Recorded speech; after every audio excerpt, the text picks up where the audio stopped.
Wings of War, the birth of the first warplane. In the early 1900s, the world was still marveling at the miracle of flight.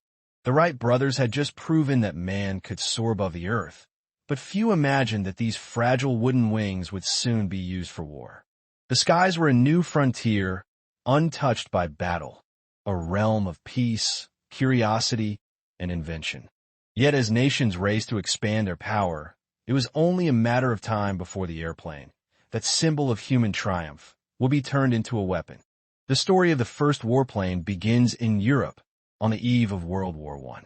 By 1911, only 8 years after the Wright Flyer's first flight, several countries had started experimenting with aircraft for military purposes.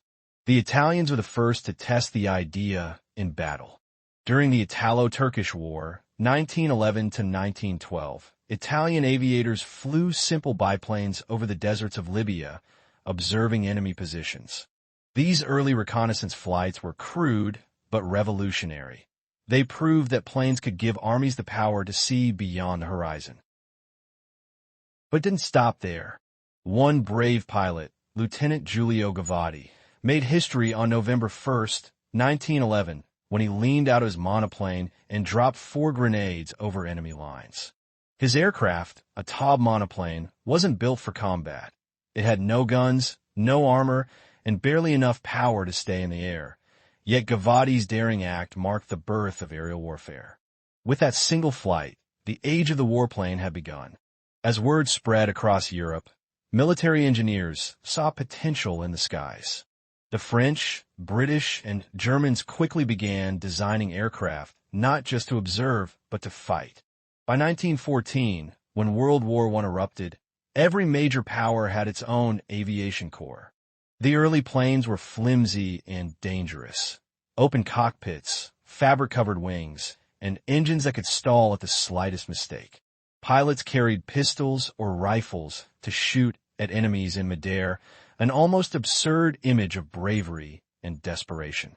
Soon, though, engineers realized that if they could mount a machine gun on a plane, they could change warfare forever. The breakthrough came with the Fokker-Eindecker, a German aircraft developed in 1915. It was the first true fighter plane, equipped with a synchronized machine gun that could fire through the propeller without hitting the blades. With it, German pilots dominated the skies, earning the nickname the Fokker Scourge. The concept of the ace pilot was born. Warriors like Manfred von Richthofen, the famous Red Baron, became legends who ruled the heavens. From those fragile wooden frames and canvas wings grew an entire industry of war machines. By the end of World War I, aircraft had evolved from simple scouts to bombers, fighters, and reconnaissance marvels. The skies were no longer a place of peace, but a new battlefield where courage met innovation.